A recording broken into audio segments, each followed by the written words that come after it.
안녕하세요. 꿋꿋 이 팀장입니다. CJ 대한통운 택배 노조가요, 또 파업 예고를 했습니다. 설 연휴 이후에 우리 파업하겠다. 진짜 너무 징합니다. 작년에 우리 너무 고생했잖아요.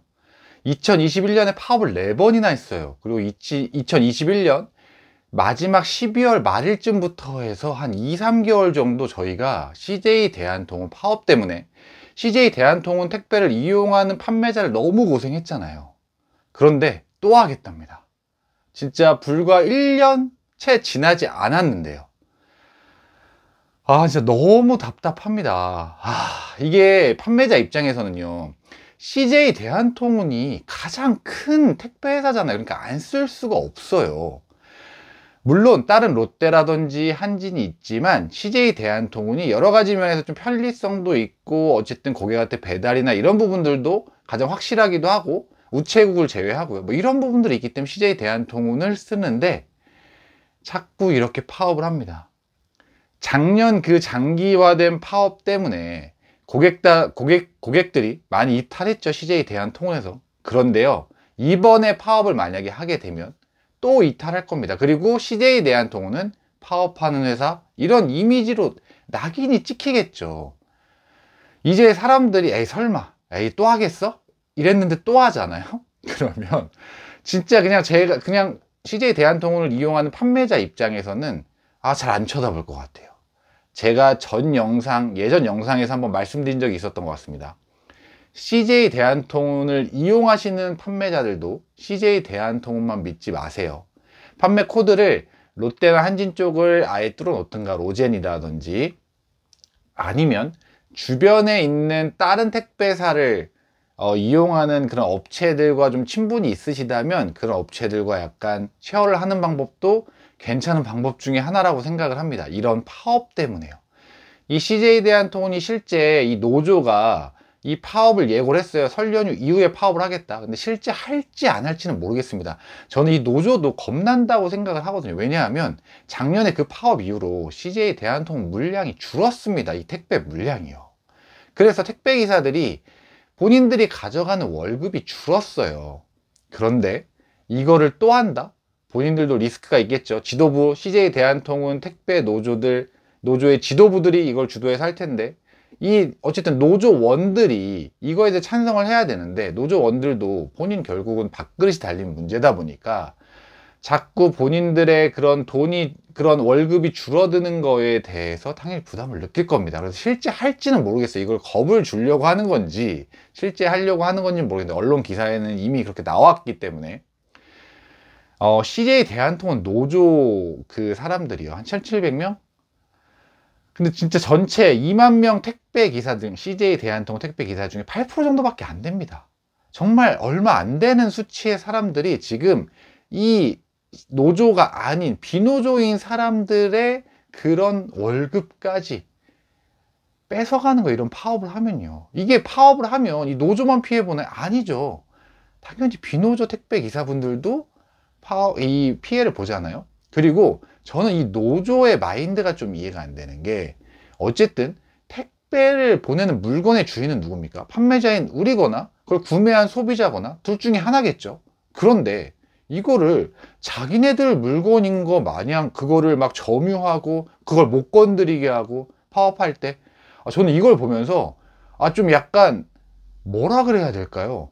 아니 어떻게 저럴 수가 있지? 저렇게 집단 논리에 빠지면 저럴 수가 있나?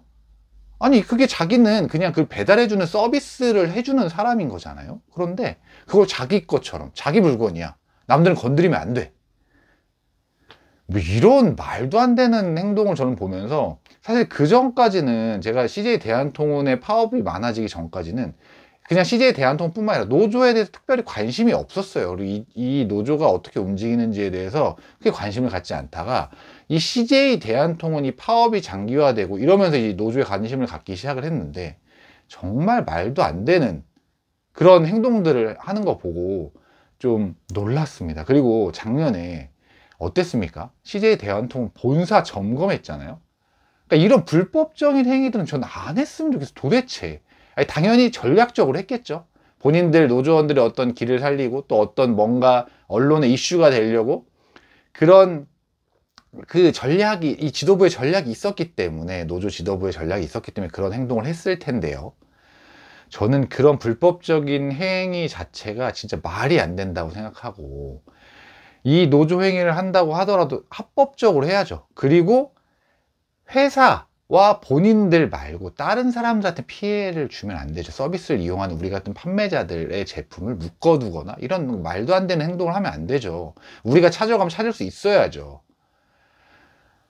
어쨌든 여러분들 지금 CJ 대한통운 파업 예고를 했습니다. 설 연휴 이후에. 그러니까 우리 온라인 판매자들은 반드시 우선은 코드를 꼭 2개를 따놓으셨으면 좋겠어요. CJ 대한통운을 이용하시는 분들이라면 다른 걸 하나 따놓으셨으면 좋겠고, 이게 이 다른 뭐 롯데나 한진이나 로젠이나 이런 데를 따놨을 때 물량이 없으면 사실 이 코드가 소멸되는 경우도 있기 때문에, 그냥 물량이 좀 많으신 분들 같은 경우에는 단 품목이라 조금 불편하긴 하지만 다른 코드 따놓은 쪽으로 보내시는 게 저는 좋을 것 같다는 생각입니다. 만일을 대비해서 리스크 관리를 하는 거죠.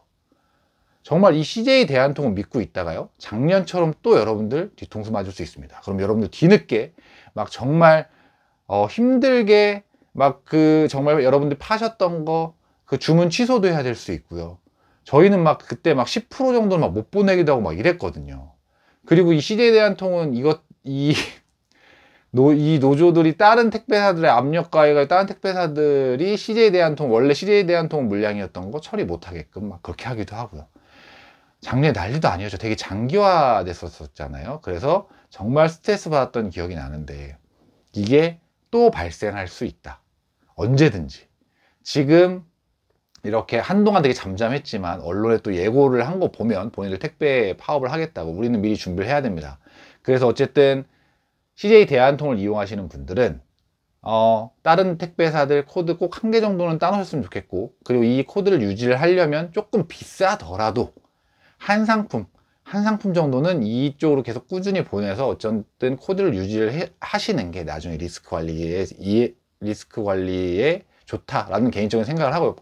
이 물량이 좀 많으신 분들은, 물량이 적으신 분들은 사실 그러기가 쉽지는 않으니까 CJ 대한통운 이용을 하시면 CJ 대한통운 말고 로젠이나 한진이나 롯데 택배를 이용하는 다른 주변의 친한 분, 지인분과 좀 잘 교류를 해 놓으시고, 뭔가 이런 문제가 생겼을 때 서로 물량을 이렇게 해줄 수 있는 좀 이런 것들 커넥션을 좀 만들어 놓으시면 좋을 것 같다는 생각을 해요. 우리 계속 피해 볼 수 없잖아요. 이 택배사가 파업한다고 해서 우리가 제품을 못 팔 수 없잖아요. 그리고 분명히 저는 CJ 대한통운 노조가 이번에 파업을 한다면 정말 지난번보다 더 많은 고객사들이 이탈을 할 거고, 그리고 결국은 쿠팡한테 발목 잡힐 겁니다. 쿠팡한테 역전 당하겠죠, 물동량에서. 이렇게 하면 그냥 다 죽자는 거예요.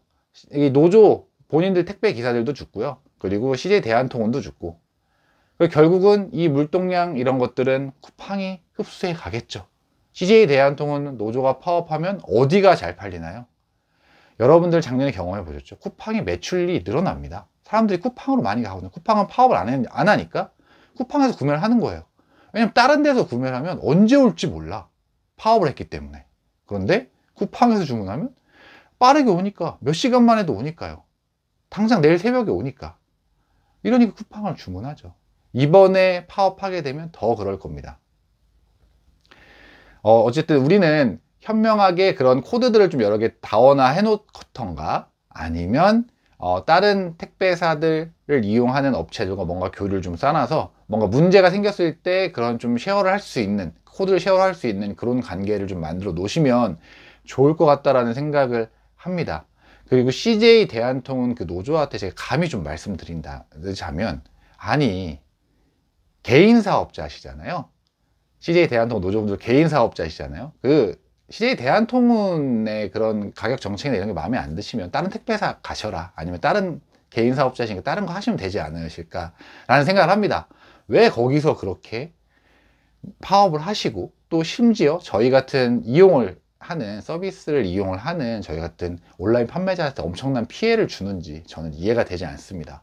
그리고 본인들의 파업을 함으로써 비노조, 나머지 90%가 넘는 비노조원들한테도 이 택배기사한테 왜 피해를 주는지 모르겠어요. 정말로요. 자, 어쨌든 파업 예고했습니다. 이거 파업할지 안 할지 확실하진 않지만 우리는 파업을 한다는 가정하에 어떤 준비를 미리 좀 해놓으시면 좋을 것 같습니다. 온라인 판매자로서 이 택배를 어떻게 할 것인가 꼭 생각해 놓으셔야 돼요. 이게 파업을 실제 안 하더라도요, 우리는 해 놓으셔야 됩니다. 그리고 준비해 놓으셔야 돼요. 그래야 막상 닥쳤을 때 당황하지 않고 딱딱딱 매뉴얼대로, 계획대로 이렇게 고객들한테 제품 보내는데 문제가 없을 수 있습니다. 근데 오늘은요, 제가 CJ 대한통운 이제 또 파업하네요 라는 주제로 한번 말씀드려 봤는데요. 오늘 제 영상이 마음에 드셨다면 좋아요랑 구독 설정해 주시면 제가 이 채널을 유지하는데, 그리고 다음 영상, 양질의 영상을 만드는데 정말 큰 도움이 됩니다. 다음번에는 더 좋은 영상으로 찾아뵐 수 있도록 하겠습니다. 이상 꾹꾸니 팀장이었습니다. 감사합니다.